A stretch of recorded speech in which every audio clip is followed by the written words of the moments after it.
The sky is gray. The ocean is black. And somewhere between them, a man makes a decision that will haunt him forever. December 21st, 1943. North Atlantic. The water temperature is 38 degrees Fahrenheit. A human body can survive maybe 15 minutes before hypothermia shuts down the heart. Lieutenant Charles Hutchins leans forward in the cockpit of his B-24 Liberator, squinting through the salt-streaked glass. Below him, the ocean writhes like a living thing, dark, infinite, indifferent. Then he sees it. A German U-boat, surfaced, listing hard to starboard, and around it, like scattered debris, dozens of men thrashing in the freezing water. His bombardier's voice crackles through the intercom. Target acquired. Awaiting orders. Hutchins doesn't answer. His finger hovers over the bomb release. One press. 1 second. War has rules. Orders exist for a reason. The enemy is the enemy. But then he sees one of them. A boy maybe 19.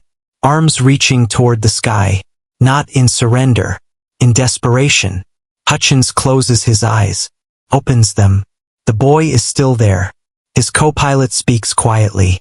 Hutch. Command is waiting. The Atlantic wind screams against the fuselage. The bomber circles once. Twice. Every second is a choice. Every moment is a betrayal of someone.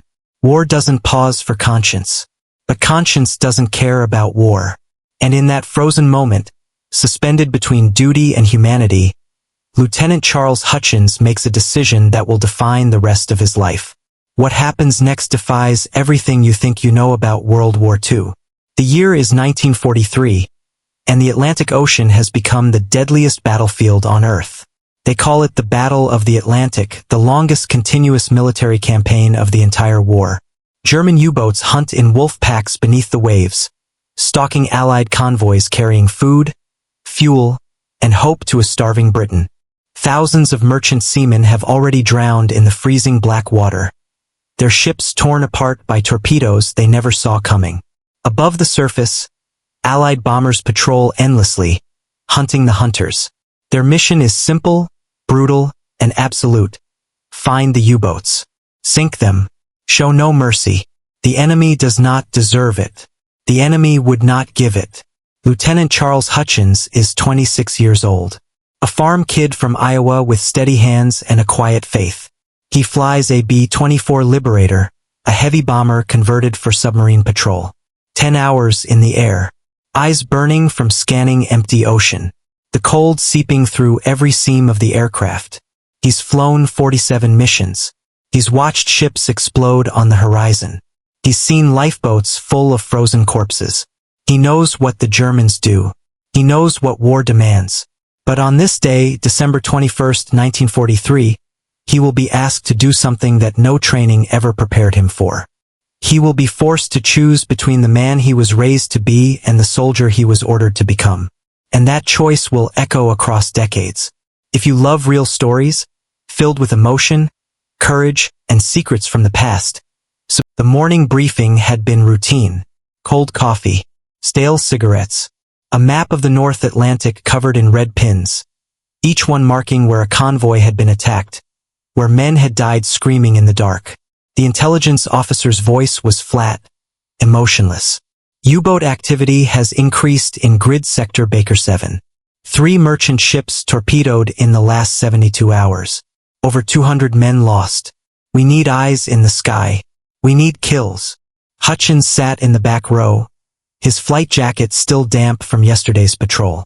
Around him, young faces, some eager, some exhausted, all of them pretending not to be afraid. War had a way of turning boys into ghosts long before they actually died. The officer's pointer tapped the map. Rules of engagement remain unchanged. Any U-boat on the surface is a target of opportunity. You spot it, you sink it. No radio confirmation required. No second guessing. These bastards don't surface to surrender. They surface because they're already dying. Finish the job. Hutchins nodded along with the others. Orders were orders. The enemy was the enemy. Simple. Clean. Absolute. But nothing in war stays simple for long. By 0900 hours they were airborne. The B-24 Liberator climbed slowly through broken clouds, heavy with fuel and depth charges. Hutchins settled into the rhythm of the patrol, eyes sweeping the horizon, hands steady on the controls, mind half-numb with the monotony of endless gray water. His crew was good, quiet, professional. They'd flown together long enough to communicate in grunts and gestures. The bombardier, Lieutenant Ed Kowalski, sat in the nose compartment with his eyes pressed to the bomb site. The navigator, a skinny kid from Texas named Jimmy Reeves, hunched over his charts, plotting their course with obsessive precision. Hours passed. The ocean below remained empty, featureless. Just waves and wind and the occasional whitecap breaking like a scar across the surface. Then Kowalski's voice cut through the drone of the engines. Contact. 11 o'clock low. Surface vessel. Hutchins banked left, descending. His heart rate didn't change, this was routine muscle memory. Find the target. Line up the approach. Release the payload. But as they dropped below the cloud layer, something felt wrong. The U-boat was there, yes. Its gray conning tower stark against the black water. But it wasn't moving. It wasn't diving. It was listing badly, trailing oil, its deck awash with seawater. And there were men in the water. Dozens of them. Hutchins circled once, his mind trying to process what he was seeing. U-boat crews didn't abandon ship unless the vessel was already dead. They fought to the end, diving deep, vanishing into the abyss. But this crew had no choice. Their boat was sinking beneath them. Kowalski's voice again, urgent now. Target confirmed. U-boat dead in the water. Ready to drop on your mark. Hutchins stared down. From this altitude, the men looked like insects. Tiny, insignificant, already doomed. The water was so cold that most of them wouldn't last another 10 minutes. Whether he bombed them or not, they were already dead. So why did it matter? Hutch. Kowalski's voice tightened. I need authorization. Authorization. Such a clean word. Such a simple transaction. Say yes and the bombs fall. Say yes and the mission report writes itself. Say yes and you go home with your duty done, your conscience clear. But Hutchins couldn't say yes, because one of those tiny figures in the water had stopped swimming, had turned his face upward, had seen the bomber circling above. And in that moment, across 1,000 feet of freezing air, two men locked eyes. The German sailor was young, maybe 19, maybe younger. His life vest kept him barely afloat, his arms weakly treading water. He wasn't waving. He wasn't pleading.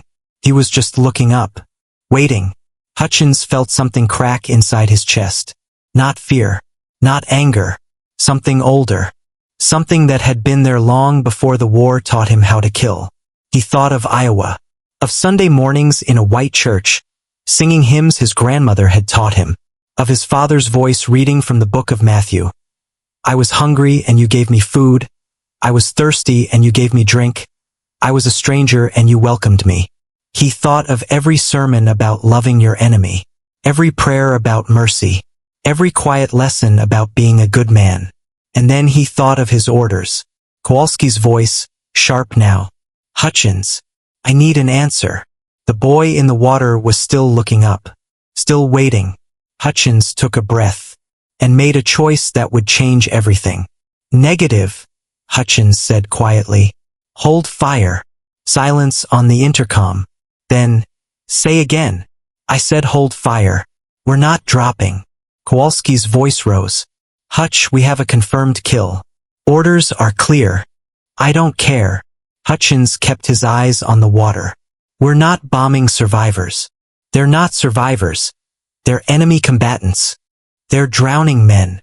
The intercom crackled with tension. Reeves spoke up from the navigator station, his voice uncertain. Lieutenant, if we don't engage, we have to report why. Command will want answers. Hutchins knew. He knew exactly what would happen. A review board. Tough questions. Possible court-martial. His career over. Maybe worse. But the boy in the water was still there. Still looking up. I'll write the report myself, Hutchins said. Now get on the radio. See if there are any Allied ships in range. What happened next would become legend. A story whispered in officers' clubs and retold in letters home. Some would call Hutchins a hero. Others would call him a traitor. But in that moment, circling above a sinking U-boat in the frozen North Atlantic, he was neither. He was just a man who looked into the face of his enemy and saw his own reflection staring back. And he could not pull the trigger. The radio crackled to life. Static. Silence.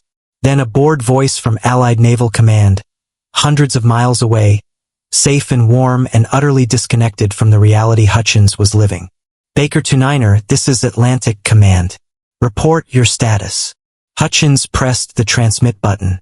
His voice was steady, but his hands were shaking. Atlantic Command, we have a visual on German U-boat. Heavily damaged, crew abandoned in the water. Approximately 60 to 80 survivors. Requesting immediate surface vessel assistance for prisoner recovery. The silence that followed lasted exactly 4 seconds. Felt like an eternity. Baker to Niner, confirm you said prisoner recovery? Affirmative. These men are no longer combatants. They're drowning. We need rescue assets now. Another pause. Hutchins could almost hear the confusion on the other end. Could picture some desk officer staring at his radio set, wondering if he'd heard correctly. Baker to Niner, your orders are to engage and destroy, not to stand by. We're checking available assets. Hutchins banked the Liberator into another slow circle. Below, the U-boat had settled deeper. His bow was completely submerged now. Men clung to the conning tower, to debris, to each other. Some had stopped moving altogether. Time was the enemy now, not the Germans. Time. Kowalski climbed up from the nose compartment, his face flushed with anger. He stood in the narrow passage behind Hutchins's seat, gripping the bulkhead for balance. You know what you just did? His voice was tight, controlled. You just threw away your career. Maybe the whole crew's careers. Hutchins didn't turn around. I know. For them. Kowalski gestured down at the water.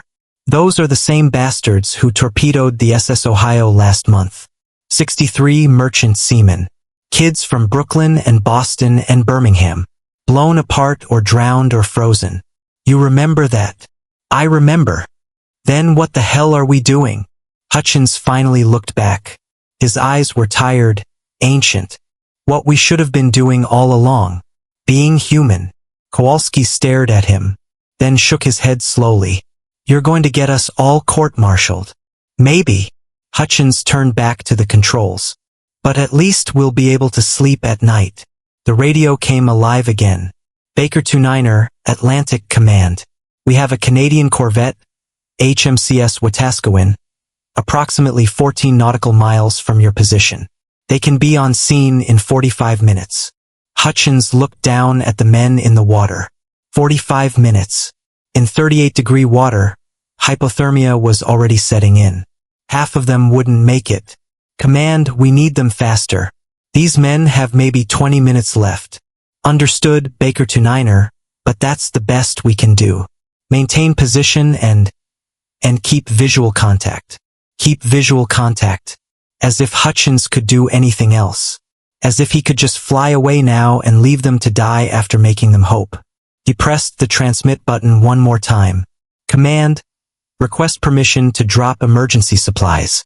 Life rafts, flares, anything. A longer pause this time. Then, Baker to Niner, you are carrying depth charges, not rescue equipment. You have no supplies to drop. Hutchins looked around the cramped interior of the Liberator. Standard gear, parachutes, first aid kits, emergency rations. Not enough. Never enough. But then Reeves spoke up from the navigator station. Lieutenant, we've got 6 life vests on board. And the emergency dinghy. It wasn't much. It wouldn't save them all. But it might buy them time. Do it, Hutchins said. Drop everything we've got. Kowalski moved to the bomb bay, his face still dark with anger, but his hands already working. Because whatever he thought of Hutchins's decision, he was still crew. Still bound by something deeper than orders. They opened the waist gun ports. Cold Atlantic air screamed into the fuselage. Reeves and the radio man, a quiet kid named Sullivan, started throwing life vests out into the wind. The vests tumbled down, bright orange against the gray water. Some landed close to survivors. Others drifted away on the current. The emergency dinghy inflated on impact, a small yellow raft bobbing uselessly in the waves. Too far for most of the men to matter. But some of them reached it, pulled themselves aboard, huddled together for warmth. Hutchins watched from above. It wasn't enough. It would never be enough. But it was something. Minutes crawled by like hours. The Liberator circled endlessly, burning fuel they couldn't afford to waste, staying on station for men who weren't supposed to matter. Some of the Germans had stopped moving. Their bodies floated face down, already claimed by the ocean. Others waved weakly at the bomber overhead. Whether in gratitude or desperation, Hutchins couldn't tell. The boy he'd first seen was still alive, still treading water, still looking up. Hutchins kept the wings level and the circle tight. He didn't pray, hadn't prayed in months, but if there was a God listening, he hoped he was paying attention now. The radio crackled. Baker 29er, this is HMCS Wetaskiwin. We have you on radar. ETA 22 minutes. Can you confirm survivors still in water? Affirmative, Wetaskiwin. We count approximately 50 to 60 still alive. They're fading fast. Understood. We're coming full speed. Full speed on a corvette meant maybe 16 knots. The ocean was vast. The men were small. But hope somehow was still there. Kowalski climbed back into the cockpit. He didn't say anything. Just stood there, looking down at the water. Finally, he spoke. I had a brother, merchant marine, went down with his ship off Newfoundland. They never found his body. Hutchins glanced at him. I didn't know. Nobody does. Kowalski's voice was flat. I volunteered for sub-patrol because I wanted revenge. Wanted to sink every goddamn U-boat in the Atlantic. Wanted them to feel what my mother felt when the telegram came. He was quiet for a moment. Then, but looking at those kids down there, all I can see is Tommy, 19 years old, scared of the dark, wrote letters home every week. Hutchins didn't respond. Didn't need to. You made the right call, Kowalski said quietly, even if they hang us for it. 22 minutes later, the HMS Wetaskiwin appeared on the horizon. A small gray shape cutting through the swells, her bow throwing spray, her crew already preparing rescue nets and lines. The Canadians worked with brutal efficiency, pulling men from the water, wrapping them in blankets, carrying the ones who couldn't walk. Some didn't make it. The ocean had already taken them, silently, finally, without ceremony. But 47 men survived. 47 lives pulled from the edge of forever. And every single one of them owed their existence to a pilot who broke the rules. As the Wetaskiwin finished her rescue, Hutchins banked the Liberator toward home. The fuel gauge was deep in the red. They'd stayed on station too long. But as they climbed back through the clouds, Reeves spoke over the intercom. Lieutenant, we just saved the enemy. Hutchins smiled for the first time in hours. A tired, broken, beautiful smile. No, he said softly. We just saved 47 human beings. There's a difference. And somewhere below, in the hold of a Canadian warship, a 19-year-old German sailor wrapped in a wool blanket looked up at the sky and wept. The Liberator landed at RAF St. Eval in Cornwall just after nightfall. The fuel tanks were bone dry. The engines coughed and died on the taxiway. Hutchins sat in the cockpit for a long moment after they stopped, his hands still gripping the yoke, his mind still circling above that freezing water.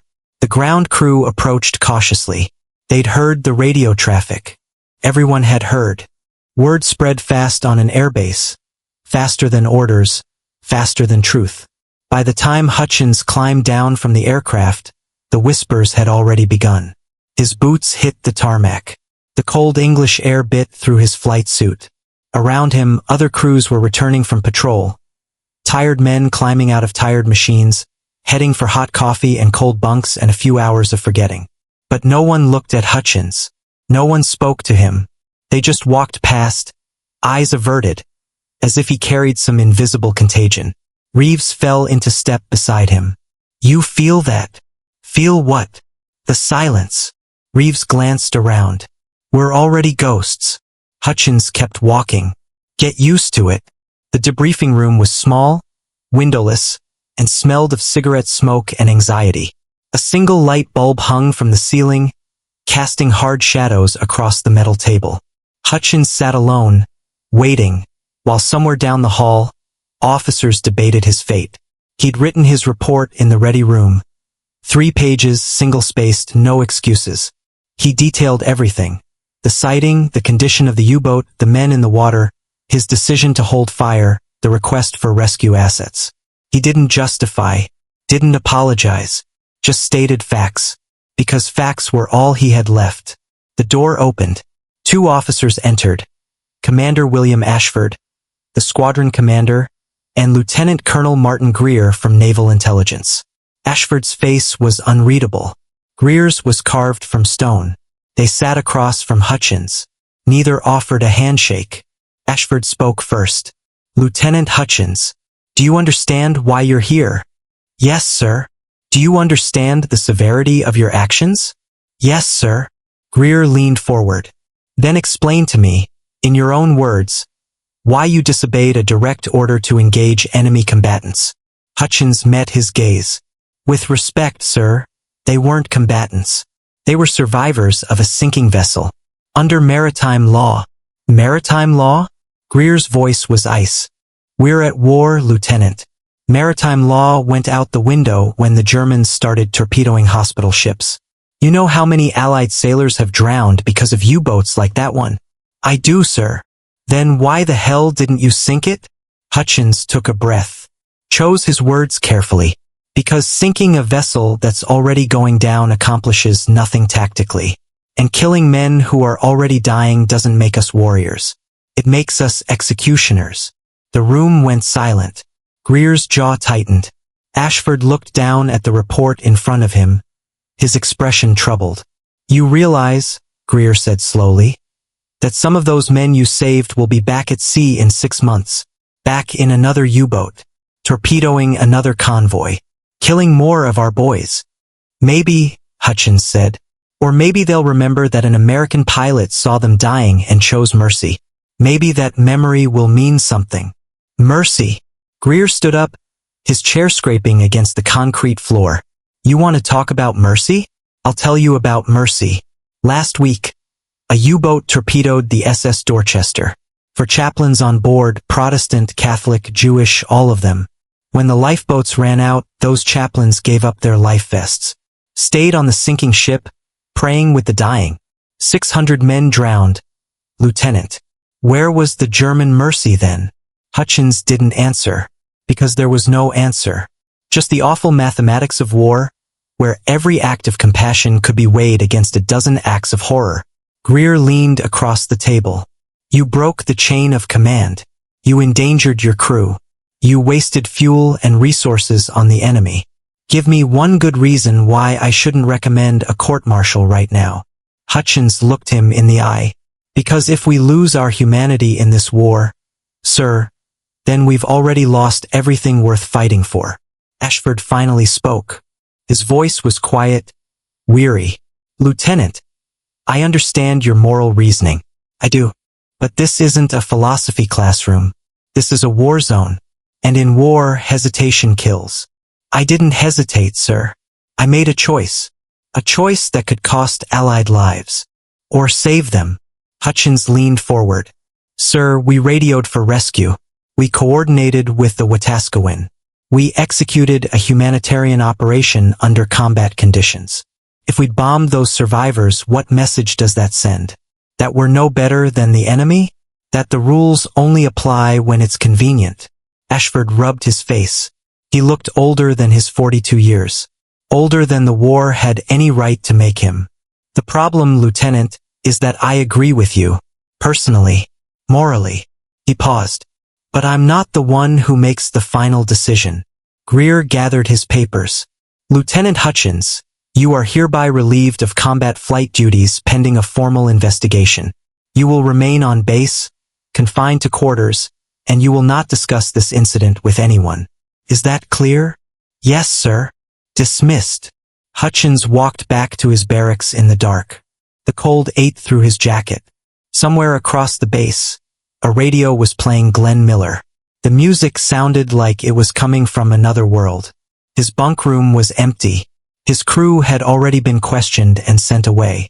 He sat on his cot and stared at the wall, wondering if he'd just thrown away everything. His career, his honor, his future. For 47 men he'd never speak to again. But then he thought of the boy in the water. The one who'd looked up at him with those terrified, hopeful eyes. And he knew he'd make the same choice again. 3 days later, the verdict came down. Not a court-martial. Not a commendation. Something worse. Silence. Hutchins was transferred to a training squadron in Scotland. No combat missions.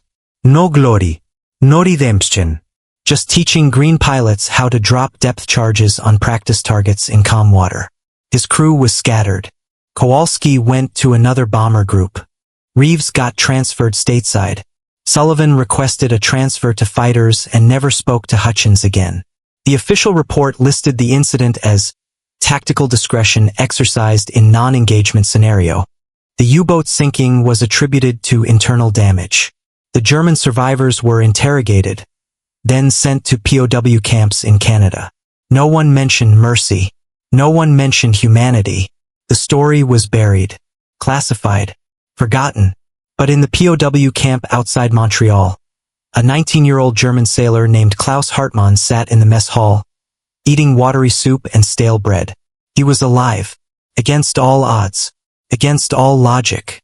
And every night before he slept, he said a prayer for the American pilot who'd circled above him in the freezing Atlantic. The pilot whose name he would never know. The pilot who'd looked down at him and seen not an enemy, but a drowning boy. The pilot who'd chosen to be human in a world that demanded monsters. Hutchins never spoke about December 21, 1943. Not to his fellow pilots. Not to his family. Not even to himself in the quiet moments before sleep. But sometimes, on winter nights when the wind howled like it did over the North Atlantic, he would close his eyes and see them. 47 faces. 47 lives. 47 reasons why mercy still mattered. Even when the world insisted it didn't. The war ground on. Days bled into weeks, weeks into months. Victory inched closer with every Allied advance. But the cost was written in blood across two hemispheres. The D-Day invasion. The liberation of Paris. The slow, brutal march across Europe toward Berlin. Hutchins watched it all from the sidelines, teaching fresh-faced cadets how to read instruments, how to handle a bomber in rough weather, how to drop ordnance on painted targets that never shot back. It was important work, necessary work, but it felt like purgatory.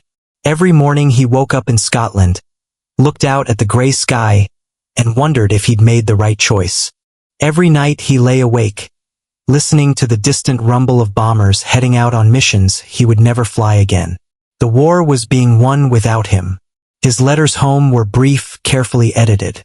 He told his mother about the Scottish countryside, the friendly locals, the decent food in the officers' mess. He didn't mention the silence that followed him everywhere, the way other pilots avoided eye contact in the hallways.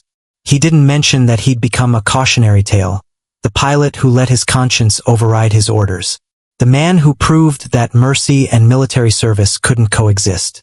But late at night, in the privacy of his bunk, he would pull out a photograph, not of family, not of a sweetheart back home, but a blurry image clipped from an intelligence report, a grainy shot of the HMCS Wetaskiwin pulling survivors from the water.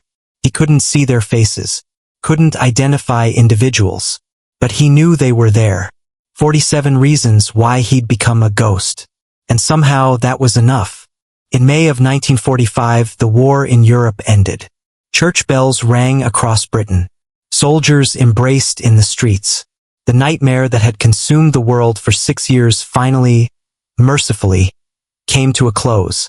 Hutchins stood alone on the edge of the airfield, watching flares arc across the evening sky. Around him, men celebrated, shouting, laughing, crying with relief. But he felt nothing. Just a vast emptiness where purpose used to live. The next morning, orders came through. Demobilization. Return to civilian life. The war machine was winding down, sending its pieces home. Lieutenant Charles Hutchins was no longer needed. He packed his duffel in silence. Said goodbye to no one, because there was no one left to say goodbye to. Boarded a transport ship bound for New York. Stood on the deck as England disappeared behind him, wondering what came next. What does a man do when the thing that defined him, even the thing that destroyed him, is suddenly gone? Home was exactly as he'd left it. The farmhouse outside Des Moines, the cornfields stretching to the horizon. His father, older now, grayer, standing on the porch with his mother, both of them smiling through tears. They hugged him, fed him, asked careful questions about the war. Hutchins answered with the same practiced phrases he'd used in letters. Yes, it was hard. Yes, he was glad it was over. No, he didn't want to talk about combat. His father didn't push. His mother watched him with worried eyes. They could see the distance in him, the way he sat at the dinner table but wasn't really there. The way he smiled but the smile never reached his eyes. He took over the farm work. Planting, harvesting, fixing fences. Physical labor that exhausted the body but did nothing for the mind. At night he sat on the porch, staring at the stars, wondering if Klaus Hartmann, if that was even his real name, had made it home too.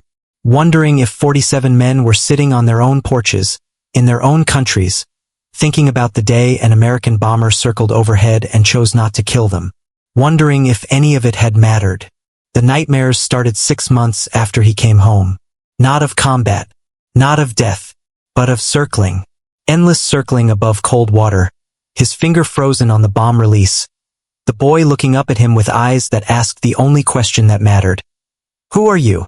He'd wake up shaking, drenched in sweat, his mother's voice calling from downstairs. Charles? You all right? I'm fine, ma. Just a dream. But they both knew it was more than that. The VA hospital in Des Moines offered pills. Therapy sessions with doctors who'd never seen combat. Support groups where men sat in circles and talked about things their minds couldn't hold. Hutchins went once. Listened to stories of Normandy Beach, of Bastogne, of Pacific Islands with unpronounceable names. But when it was his turn to speak, he said nothing. Because how could he explain? How could he tell them that his trauma wasn't from killing, but from almost killing? That he was haunted not by the men he'd destroyed, but by the men he'd saved? They wouldn't understand. Hell, he didn't understand. So he stopped going. Years passed. The farm prospered. Hutchins married a local girl, sweet, patient Sarah from the Methodist Church. They had 3 children. Built a life that looked normal from the outside. Sunday dinners, school recitals, little league games. But Sarah knew. She'd catch him sometimes, staring out the kitchen window at nothing. She'd ask what he was thinking about, and he'd say nothing in a voice that meant everything.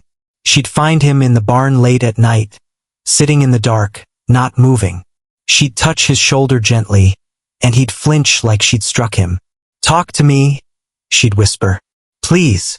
But he couldn't, because the words were locked somewhere deep, somewhere even he couldn't reach.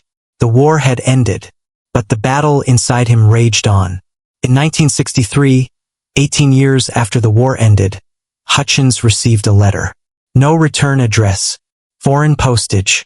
The handwriting was careful, deliberate, as if the writer had labored over every word. Dear Lieutenant Hutchins, you do not know me. We have never met. But I owe you my life. My name is Klaus Hartmann. On December 21, 1943, I was 19 years old, floating in the Atlantic Ocean, certain I would die. I watched your aircraft circle above us. I saw the bomb bay doors. I waited for the end. But it never came. Instead, you called for rescue. You stayed with us. You threw us life vests. And when the Canadian ship arrived, you circled until every survivor was pulled from the water. I spent 2 years in a POW camp. I came home to Germany in 1947. Found my mother still alive. Rebuilt my father's carpentry shop. Met a woman. Had children. Grandchildren now. For 18 years, I have wanted to thank you. It took me this long to find your name, your address. The military does not make such things easy. I do not know what price you paid for saving us. I do not know if you were punished for your mercy. But I want you to know, because of you, there are 47 men who lived, who came home, who had families, who built lives. You gave us back our humanity when the world said we didn't deserve it. I will never forget what you did, and neither will my children or their children. Your name will live in my family forever. Thank you, from the bottom of my heart. Thank you, Klaus Hartmann. Hutchins read the letter 3 times, then a 4th. His hands were shaking.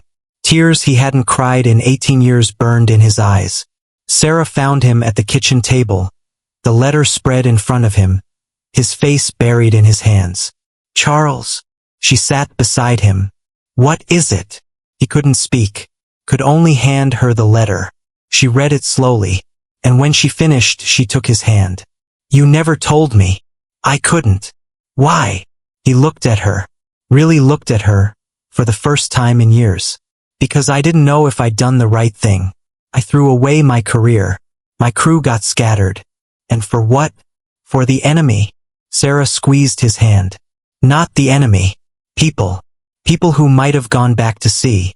Who might have killed more Allied sailors. Or people who went home. Who had children. Who became carpenters and teachers and fathers. She touched the letter gently. This man remembered you for 18 years, Charles. He searched for you. He thanked you. That means something. Hutchins stared at the letter, at Klaus Hartmann's careful handwriting, at the words that had traveled across an ocean and 2 decades to find him. You gave us back our humanity. And for the first time since December 21st, 1943, Charles Hutchins allowed himself to believe that maybe, just maybe, he'd made the right choice after all. That night he slept without nightmares, and in his dreams he was circling again. But this time, when he looked down at the water, the boy wasn't drowning. He was waving. The letter changed everything. Not all at once. Not dramatically, but slowly, like ice melting after a long winter. Something inside Hutchins began to thaw. He wrote back to Klaus Hartmann. A short letter. Awkward. His words felt clumsy on the page after so many years of silence. But he wrote it. Told Klaus about the farm, about his family, about the guilt he'd carried like stones in his pockets. Klaus responded. Then again, and again. Over the months, their correspondence grew into something neither man had expected. A friendship forged from the wreckage of war. Klaus sent photographs. His carpentry shop in Hamburg. His wife, Anna, gray-haired and smiling. His 3 daughters, grandchildren with bright eyes and gaps in their teeth. Each image was a testament, proof that the choice made on that frozen December day had rippled forward through time. Do you see? Sarah said one evening, looking at the photographs spread across their kitchen table. That's not just one life you saved. That's a whole family tree, branches and roots and future generations. All because you chose mercy. Hutchins touched one photograph. A little girl, maybe 5, holding her grandfather's hand. Klaus's granddaughter. A child who existed only because an American pilot had hesitated, had questioned, had refused. How many? He whispered. What? 47 men. How many children did they have? How many grandchildren? How many lives exist now because of one decision? Sarah smiled. Hundreds. Maybe thousands, eventually. The mathematics of mercy. Far more complex than the mathematics of war. In 1968, Hutchins did something he'd avoided for 25 years. He attended a reunion of the 479th Bomber Squadron, his old unit. Men he'd flown with. Men who'd scattered after the war and rebuilt their lives in a dozen different states.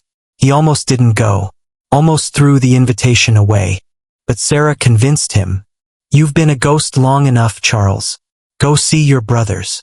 The reunion was held at a hotel in Chicago. Hutchins walked into the ballroom feeling like an intruder. Gray-haired men in ill-fitting suits clustered around tables, swapping stories and lies in equal measure. Laughter echoed off the walls, the kind of laughter only men who'd survived hell together could share. Then someone saw him. Hutchins. It was Kowalski. Older, heavier, his hair nearly white. But those eyes, sharp, intelligent, unmistakable. They stared at each other across the room. 25 years of silence between them. Then Kowalski crossed the distance and pulled Hutchins into a fierce embrace. "You magnificent stubborn bastard," Kowalski said, his voice thick. "I thought you'd disappeared off the face of the earth."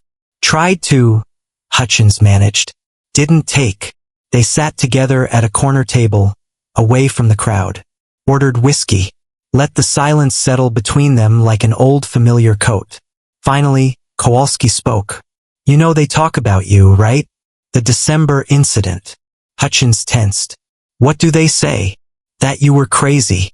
That you were a coward. That you were the bravest son of a bitch any of us ever flew with." Kowalski smiled sadly. "Depends on who's telling the story." "What do you say?" Kowalski stared into his glass. "I say I was wrong. That day in the cockpit I told you it was a mistake. That we'd all pay for it." He looked up. "But you know what happened to me after the war?" Hutchins shook his head. "I became a teacher. High school history. Taught kids about World War II. About sacrifice and duty and all that patriotic horseshit." He paused. "But whenever we got to the Battle of the Atlantic, I'd tell them about you. About the pilot who saved the enemy. And I'd ask them, what would you have done? What did they say? Most said they'd follow orders. Drop the bombs. Win the war." Kowalski's eyes were distant. "But there was always one kid, sometimes two or three, who'd say they'd do what you did. Save the drowning men. And you know what? Those were always the good kids. The ones with something special. The ones who understood that sometimes the hardest choice is the right one." Hutchins felt something crack in his chest. "I destroyed my career." "No. You saved your soul." Kowalski raised his glass. "To Lieutenant Charles Hutchins, the man who proved that humanity survives, even in war." They drank. And for the first time in 25 years, Hutchins felt like he'd come home. The reunion went late into the night. More men approached. Some to shake his hand, some to argue about his decision, some just to see the legend in person. Stories emerged. Reeves was there working for Boeing in Seattle. Sullivan had died in Korea. A helicopter crash, 1951. Others had scattered to the winds. Farmers, lawyers, factory workers, living quiet lives with loud memories. But they all remembered December 21st, 1943, the day their pilot broke the rules. One man, a navigator Hutchins barely remembered, pulled him aside near midnight. "You changed me," he said simply. "That day, watching you make that call. I went home after the war thinking orders were absolute. That good soldiers don't question. But you taught me different. You taught me that sometimes the most important thing a man can do is say no." Hutchins didn't know how to respond. Didn't know he'd taught anyone anything. "My son's in Vietnam now," the man continued. "Infantry. And before he left, I told him about you. Told him to be brave but to be human first. Orders second." His voice broke. "I hope to God he comes home. But if he does, it'll be because somewhere along the line he remembered that story. Remembered that mercy isn't weakness." They stood together in the hotel hallway, two old men carrying the weight of choices made in youth. "Thank you," the navigator said, "for showing us a different way to be strong." In 1973, 30 years after the incident, a German journalist working on a documentary about U-boat veterans tracked down Hutchins. The journalist's name was Michael Brenner, and he'd been interviewing Klaus Hartmann when Klaus mentioned the American pilot who'd saved his life. Brenner flew to Iowa, showed up at the farm with a camera crew and a notebook full of questions. Hutchins almost turned him away, but Sarah stopped him. "The world needs to hear this story, Charles. Not as a cautionary tale, not as controversy, but as hope." So Hutchins sat down, told his story. The whole story, from the briefing room to the circling bomber to the letter that arrived 18 years later. He spoke for 3 hours. The camera never stopped rolling. When he finished, Brenner was silent for a long moment. Then, "Do you regret it?" Hutchins thought about Klaus Hartmann's grandchildren, about Kowalski's students, About the navigator's son in Vietnam. About Sarah, who'd loved him through decades of silence and pain. "No," he said finally. "I don't regret it. I just wish it hadn't taken me so long to forgive myself." The documentary aired in Germany in 1974, then in Britain, then finally in the United States. It wasn't a big production, just a small PBS special, but it reached people. Letters started arriving at the farm. From veterans who'd made similar choices. From young people struggling with questions about duty and conscience. From Klaus Hartmann's daughters, thanking him in broken English for giving them their father. One letter came from the Naval Academy in Annapolis. A professor of military ethics wanted to use Hutchins' story in his curriculum. Wanted cadets to debate the decision. To wrestle with the impossible questions war demands. Hutchins agreed. Gave permission for his story to be taught. To be argued over. To be remembered. Because that's what stories do. They survive. They evolve. They matter. In 1982, Charles Hutchins returned to England for the first time since the war. He was 65 years old. Sarah was with him. So were Klaus and Anna Hartmann, who'd flown from Germany to meet them. The four of them stood on the cliffs of Cornwall, looking out at the Atlantic. The same ocean that had almost claimed Klaus. The same water that had tested Hutchins' soul. "I never thought I'd see you again," Klaus said quietly. "That day in the water, I looked up at your plane and thought you were an angel. Or maybe just a dream. Something too good to be real." "I wasn't good," Hutchins said. "I was just scared of being a monster." "That's what good is," Klaus replied. "Being scared of what you might become, and choosing better." They stood together as the wind howled around them. For people bound by a moment that refused to die. For lives intersecting across decades and oceans and all the things that should have kept them apart. Anna touched Sarah's hand. "Thank you," she said in halting English, "for sharing him with us. For letting the world know." Sarah smiled through tears. "Thank you for reminding him he wasn't alone."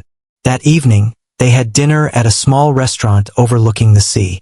They talked about children and grandchildren and the simple joys of surviving into old age. They toasted absent friends, the 46 other men Klaus had been rescued with, scattered now across time and memory. As the sun set over the Atlantic, painting the water gold and crimson, Klaus raised his glass one final time. "To mercy," he said, "which costs everything and saves more than we can measure." "To mercy," they echoed, and somewhere below, the ocean rolled on, dark and infinite and full of ghosts, but also full of hope, always impossibly full of hope. Charles Hutchins passed away in 1994, at the age of 77. He died quietly in his sleep, Sarah beside him. His children and grandchildren gathered in the farmhouse where he'd spent most of his life trying to forget a war that never quite let him go. At his funeral, men came from across the country, old pilots, former students, historians who'd studied his story. But the most unexpected guest was a young woman from Hamburg, Germany. Klaus Hartmann's granddaughter. The little girl from the photograph, now grown, carrying a letter her grandfather had written before his own death 2 years earlier. She read it aloud at the service, her voice shaking but clear. "Tell them that Charles Hutchins taught me what it means to be human.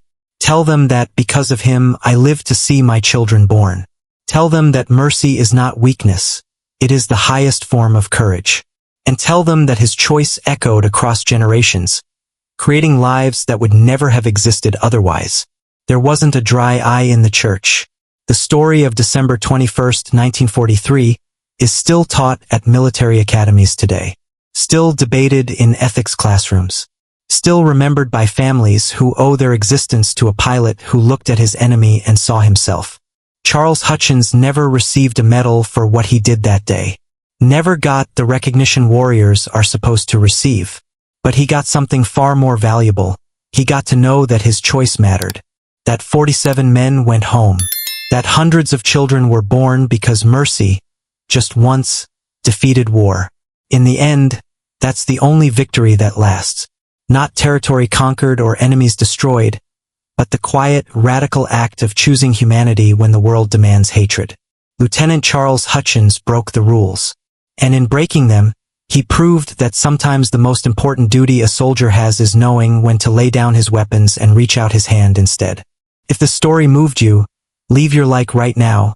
It helps this channel immensely to continue telling stories like this one. Subscribe and hit that notification bell so you don't miss the next revelations from the past. And tell me in the comments, where are you watching this video from? I want to see how far this story has traveled. And before you go, click on the next video appearing in the card above. You're going to be amazed by what comes next.